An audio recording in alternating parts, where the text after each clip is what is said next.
Gentleman yields back. Under the Speaker's announced policy of January 9th, 2023. Actually, for what purpose does the gentleman from Arizona? For what purpose does the gentleman from Arizona rise? Mr. Speaker, I ask unanimous consent that when the House adjourns today, it adjourns to meet tomorrow, 9 a.m. Without objection, so ordered.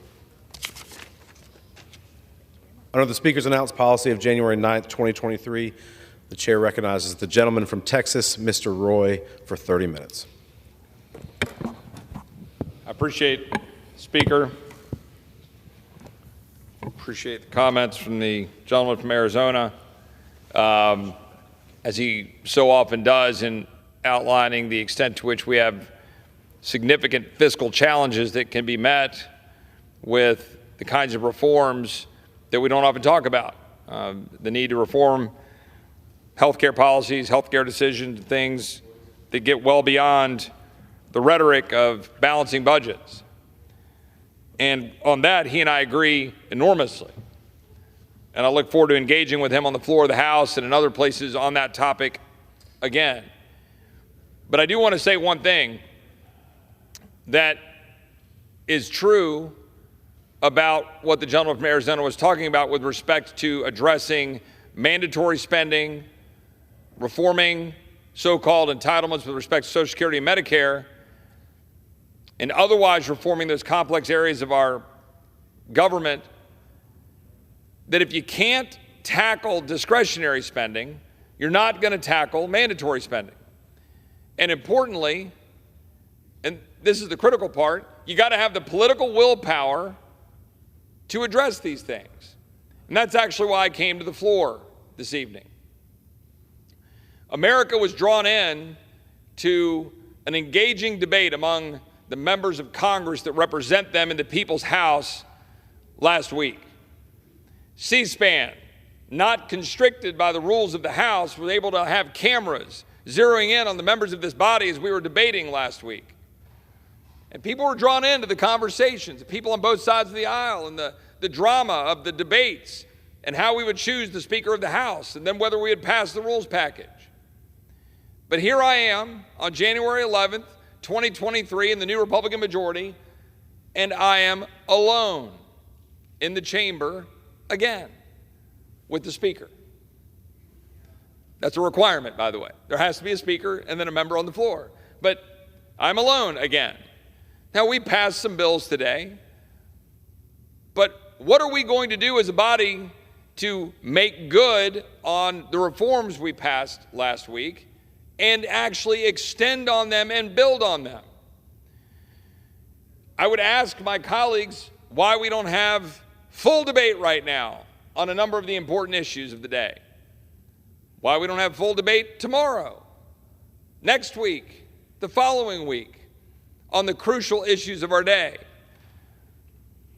Today I called a colleague on the other side of the aisle to inquire as to which members of the minority party would be willing to sit down with me and anybody else to figure out how to deal with the debt and the deficit spending that is plaguing our country. And my colleague on the other side of the aisle engaged in a conversation about what that would take. But the fact of the matter is, I don't know the answer. And what I would say to my colleagues on the other side of the aisle is, come on down. Where are you? Are you going to simply take pot shots at any effort by members of my side of the aisle, the majority now, who dare to raise questions about how we might tackle $32 trillion of debt, trillion-dollar-plus deficits every year, tackle the question of interest rates going up, causing our interest payments to go up every year?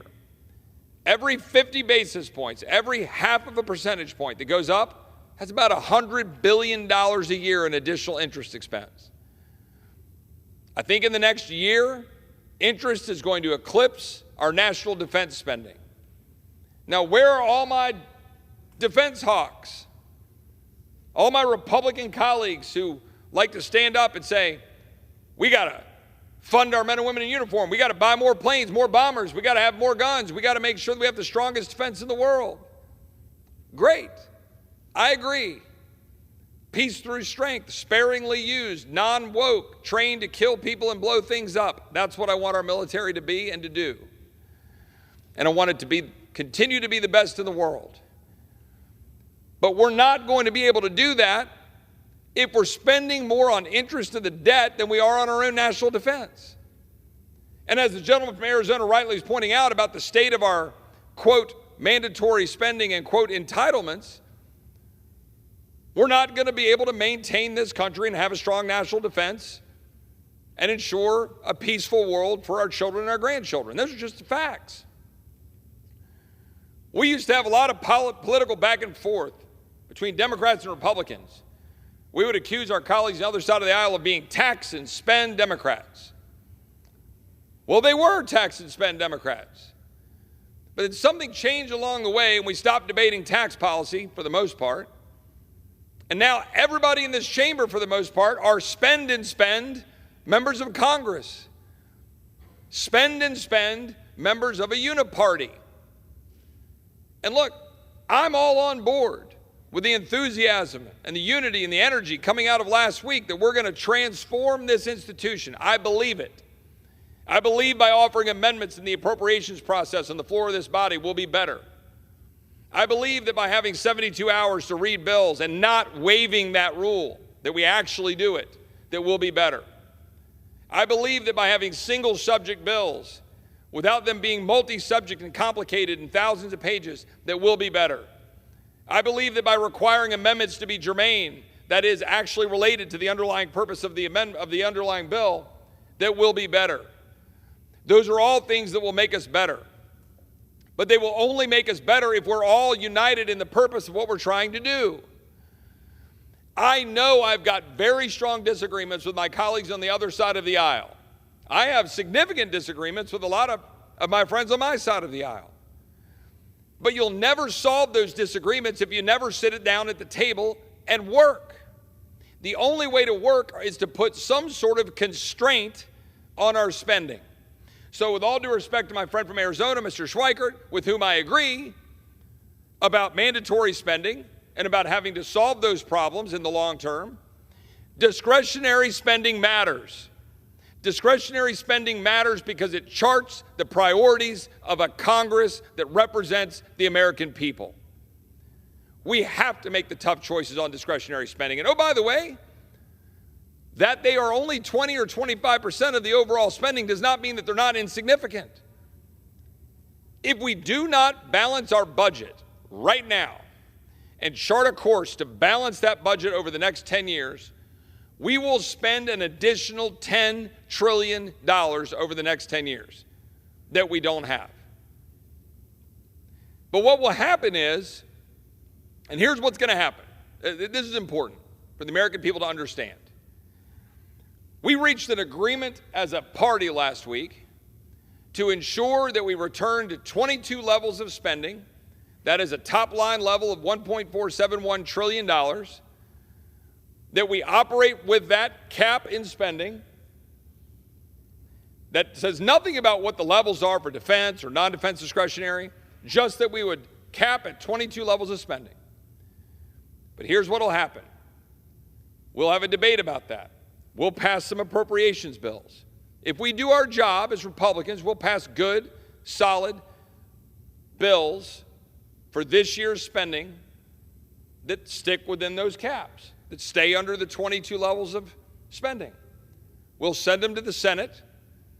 And Chuck Schumer will say, with all sorts of wailing and gnashing of teeth, that we are taking food out of the mouths of orphans and babies, and that we're undermining the ability of people to survive and live, and taking away their medicine, and we're killing people and doing all sorts of horrible things. And as a result, it'll be September, and we won't have an agreement, and then there'll be some brinkmanship and a bunch of politics and a bunch of messaging and speeches, and then there'll be a continuing resolution that fund government at the current levels that were passed in December under that $1.7 trillion omnibus spending bill. that was passed on December 23rd using Christmas as a backstop. That's almost certainly what's going to happen if we don't stop it. There are two ways to stop it. Democrats and Republicans sit down and work honestly around a table to stop it, or brinkmanship, forcing the question by bringing it to the brink. Those are the two possible ways that you try to stop what I just described from occurring. This is the reality of what we've got to change in this body. What else is going to happen? Come summer, sometime undetermined, usually chosen by the executive branch as the maximum moment to be able to extract some sort of pain on the body, we will be told that the debt limit is going to be reached. That might be May or June or July or August. And then we'll be told you must raise the debt ceiling. And if any of us say, wait a minute, why are we going to raise the debt ceiling if we don't stop doing the things that's causing us to accumulate more debt? If any of us dare to say that, what will happen? Oh my, and that's already happening.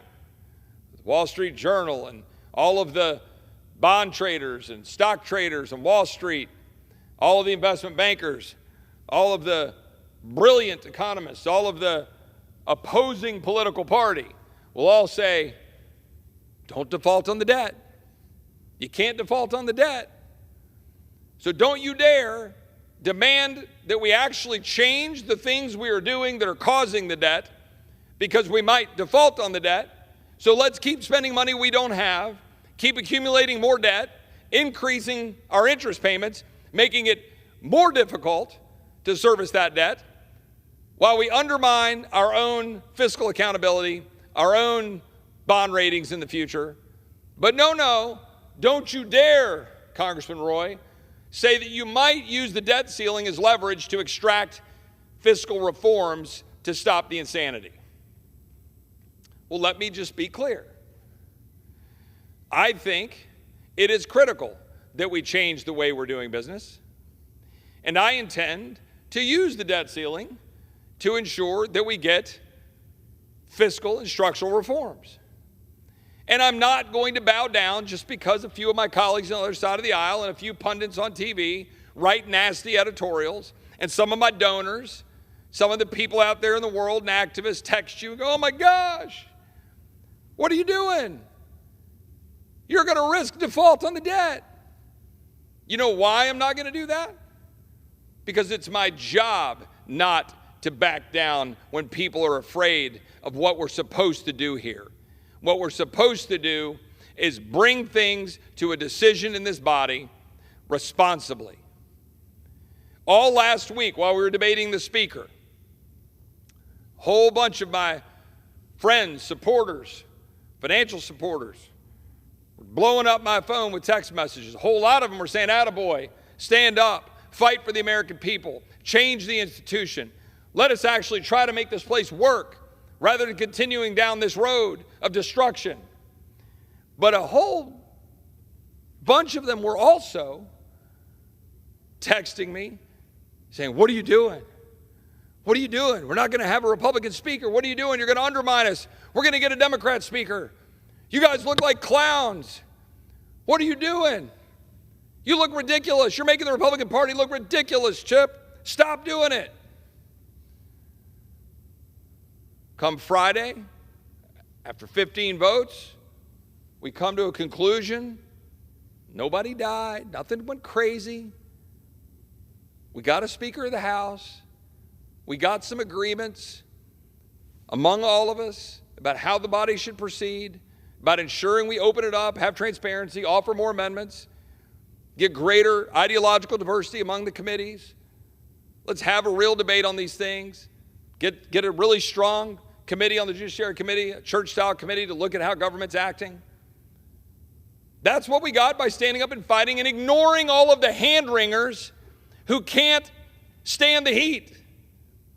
Or stated differently, all of the hand-wringers out there in the Chamber of Commerce crowd and the donor class who basically want us to do their bidding so they can get richer. That's the truth. Don't default on the debt. That might hurt my financial bottom line, Chip. Don't you dare rattle and have debates on the House floor that might rock the boat, because my boat's pretty good, Chip. I'm doing quite well. Well, there's a whole hell of a lot of people in this country who are not doing well. And I'm not here to represent the donor class. I'm not here to represent the talking heads. I'm here to represent every hardworking American across this country, and particularly in my district, who are sick of the direction of this country. So I am glad that we had the debate we had last week. I am glad that we captivated the American people's attention. I'm glad that C-SPAN was free to show the conversation in the debates. I'm glad that we did something we hadn't done in 100 years, because it's the two-party system entrenched that has broken down the ability of members of this body to actually be members. That's actually our job. Putting politics and partisan politics aside, it's our job as individual members of this body to come here and do our job. It's not our job, for example, to get on a committee and say and do whatever the chairman of the committee says, which, by the way, is one of the things that happens in this town. Our job is to get on the committee and work, debate, put good bills on the floor, amend those bills, debate those bills, pass some of those bills. It's also not a race to introduce bills. It's not a race to pass bills. What would be wrong if we only passed about 30 bills this whole Congress? Would that be a bad thing? What if we only passed the 12 appropriations bills, did our job, sent them to the Senate, passed a handful of bills that would actually make our country better, and then just sat back and worked a little bit and talked a little bit, rather than running down to the desk to file another bill, to introduce another statement, to do another press conference, to then run around and say, "Well, we got to pass a messaging bill. Oh, this is such and such week. This is the week for police officers, or this is the week for breast cancer awareness, or this is the week for whatever somebody in the Hallmark industry decided the week is for." Oh, well, we got to pass a bill.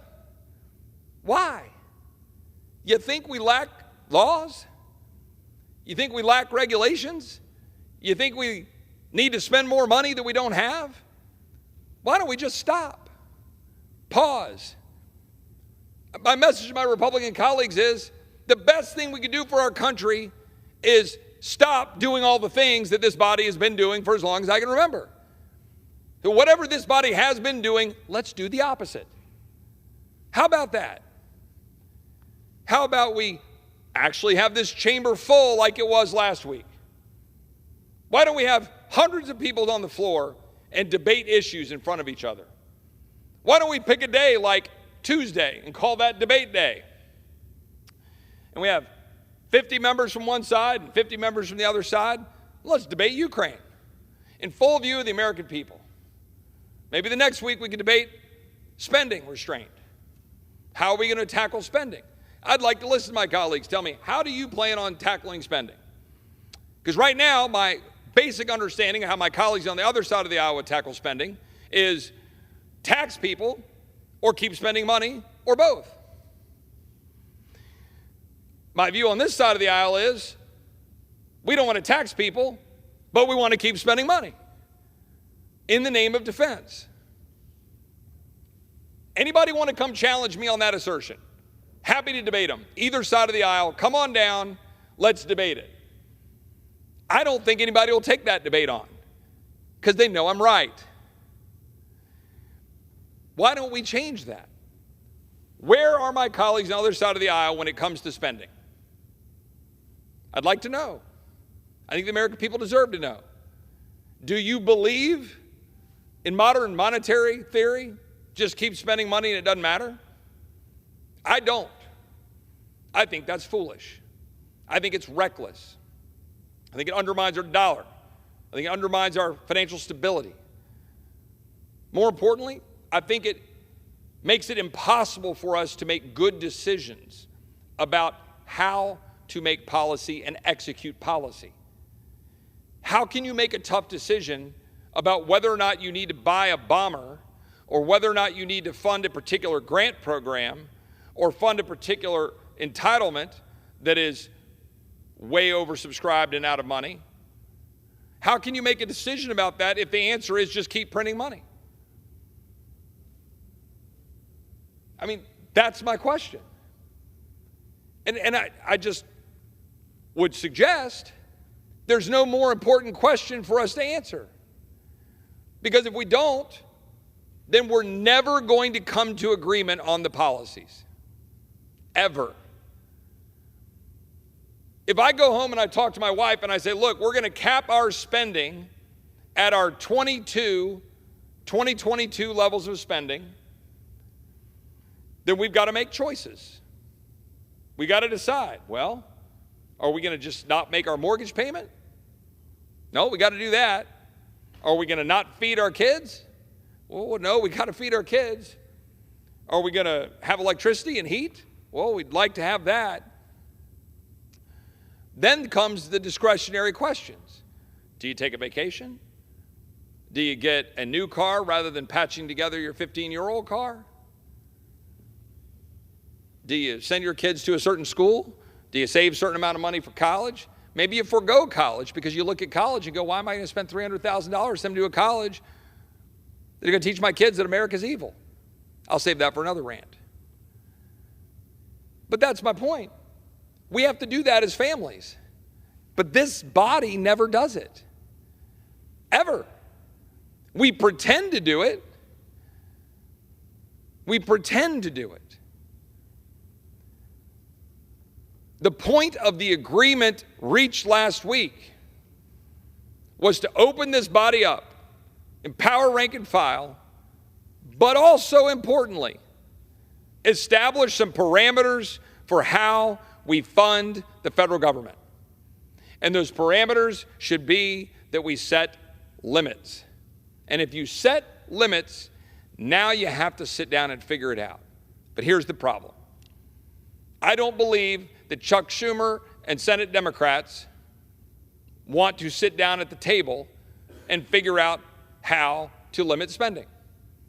I don't believe that the President of the United States or his current Director of the Office of Management and Budget or any of his team wants to sit down at the table with us and figure out how to limit spending.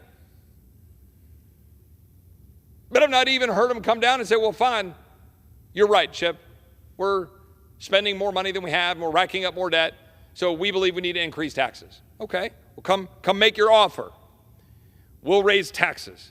Okay, show me how raising those taxes is going to eliminate the deficit. He whispers, it's not.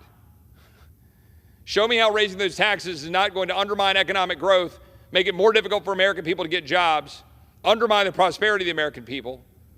Show me that. Come demonstrate that. He whispers, that's not really that easy to do. But our job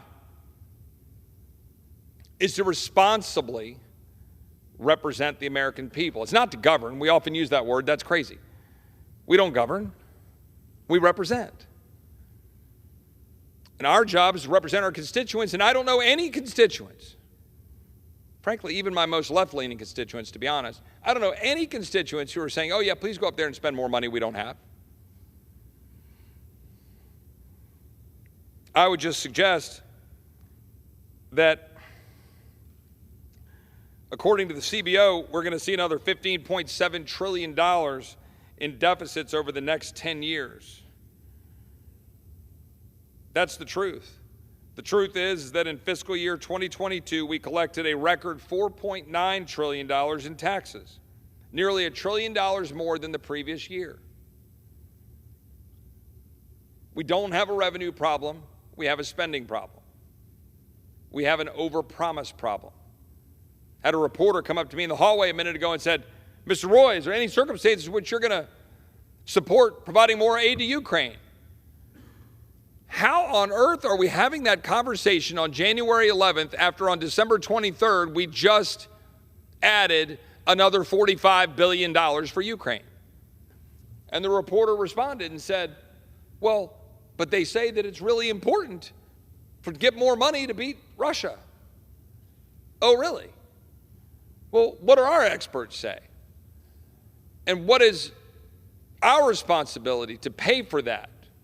Or do we just write a check anytime a world leader comes and says, but it's really important for my people that you write me a check? I know. I want someone to write me a check. Minus all the ethics stuff, don't go write all that. Look,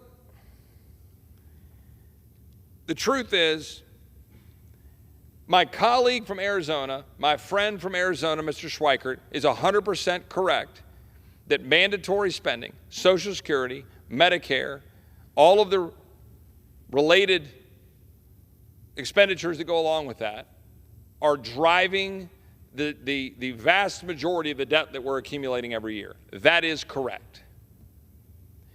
But if you're not willing to take on discretionary spending, how are you going to take on Social Security, Medicare, and reforming those to work when the first ad that's going to be run is going to be pushing Granny off the cliff, if you dare even have a conversation about the issue?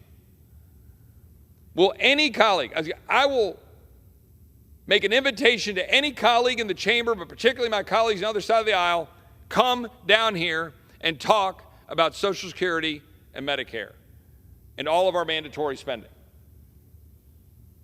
But I'll issue the same request that my colleagues on this side of the aisle acknowledge that you cannot hide behind Social Security, Medicare, and mandatory spending to say that we shouldn't limit discretionary spending, defense spending, because, oh, that's an insignificant part of the budget.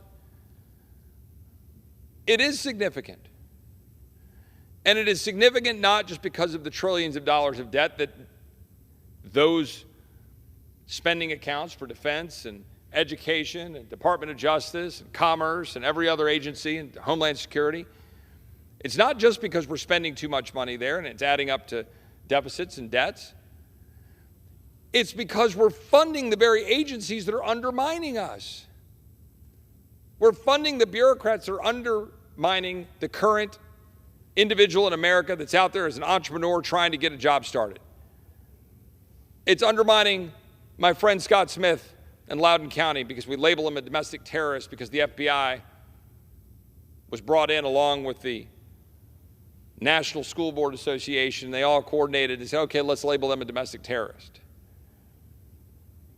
We're funding a Department of Homeland Security that wants to continue to create or execute policies that invite more people to come to our border, endangering them and us. The reason you care about discretionary spending is because it funds the policies of government, of the bureaucracy, of the administrative state that undermines our well-being, undermines our prosperity.